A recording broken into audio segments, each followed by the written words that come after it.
most watched morning news in central Iowa. This is Iowa's news leader. This is KCCI 8 News This Morning Weekends. Well, 2017 is just around the corner, not too far away, and it's a good time to kind of keep your financial record keeping in order, kind of get a survey of what's going on in your life. Kurt Pearson from Compass Financial is here with some tips to start the new year. And first, Kurt, what types of financial records should we keep on hand, and what can we get rid of? Well, obviously, anything related to taxes is very important to keep up with throughout the year, so you don't come down to a crunch time, in the spring. But on top of that, we like to keep records that are related to investments per se, group benefit packages that we may have enrolled in, details related to our cash flow. We like to see a family having a good net worth statement that is done annually.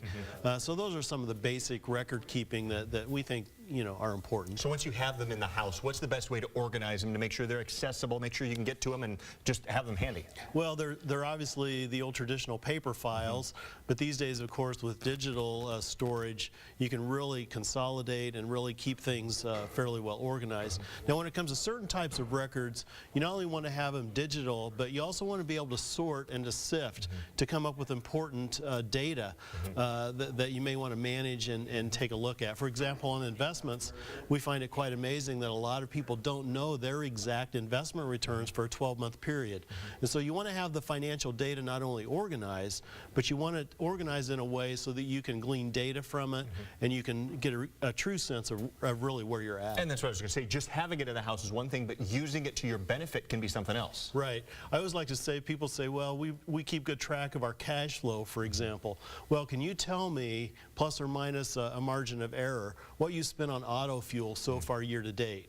That's when you know that you're keeping good data on where your money is going, when you can come up with those numbers fairly quickly and you have confidence that those numbers are fairly reliable. And then adjusting to the good and the bad parts of life when gas prices go down or when you get a raise. Well, exactly. So we tick along in life, things are going pretty well, but then that crisis inevitably hits, life happens, right? That's when it's good to go back to that data and say, well, now with my new reality, maybe I'm moving from full-time to part-time or whatever the reality is, how can I tweak my cash flow data so that things will still work the way that I want them to work? Sounds like some good New Year's resolutions in there to just kind of get your financial house in order. Absolutely. At the beginning of the year. Well, Kurt Pearson is with Compass Financial. If you have any questions for him about this or anything else, you can find him out on Westtown Parkway in West Des Moines. That number on the screen is 327-1020. And hopefully you can have your house in order financially by the end of the year.